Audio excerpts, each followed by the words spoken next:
dito ko malalaman ang revelation. So, natuto akong mag-praise and worship sa Panginoon in the spirit and in truth. Yung talagang nagiging two in one. Pag pumasok ako sa aking secret place, talagang nararamdaman ko ang presensya ng Panginoon. Talagang paniwalang-paniwala akong nandun siya.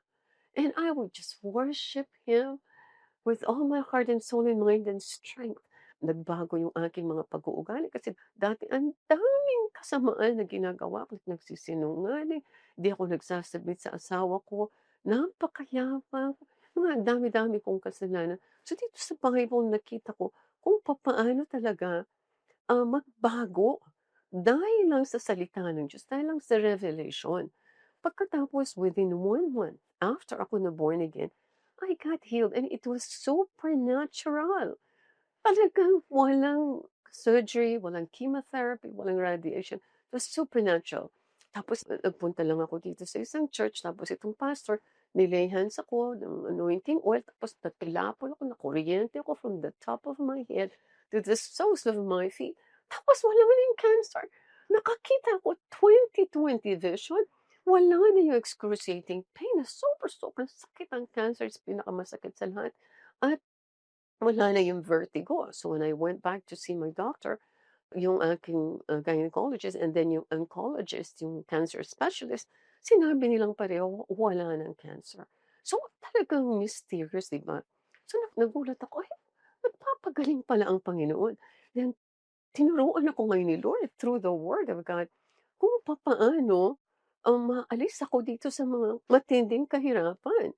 Kasi sobra ang mga utang namin as nakakatakot. I attempted to commit suicide 3 times dahil dito sa mga utang na 'to, hindi namin kayang bayaran. And all of a sudden, miraculous, hindi ko po makuwento lahat kasi isang oras na kaagad 'yan kung ikukuwento ko.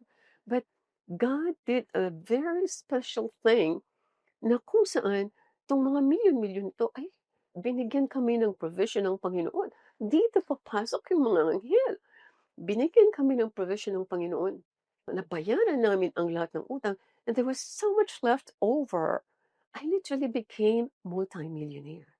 Dun sa natira, binayaran namin lahat kasi unang-unang gagawin is se-settle mo yung mga obligations mo. Hindi mo papabayaan, nakalutang-lutang ang mga utang na yun, you will never be blessed. So, pagkatapos ngayon, ang ginamit po ng Panginoon sa pag-supply ng need ay ang aking asawa. So, gumaan ang pakiramdam ko, napatawad ko siya, and then we reconciled. Itong marriage namin was restored completely. And Robert, my husband, became the best husband, the best father in the world to my children. So, he has been the best since, 27 years ago. So, 27 years na napakabait talagang hindi mo akalaing merong ganiyang power ang Panginoon to restore itong wala ng pag-asang buhay.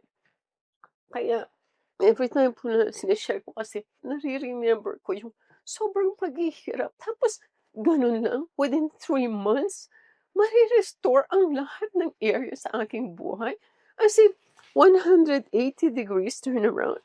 Ako na yung pinakamaligayang tao sa buong mundo today kasi nasa akin ang lahat.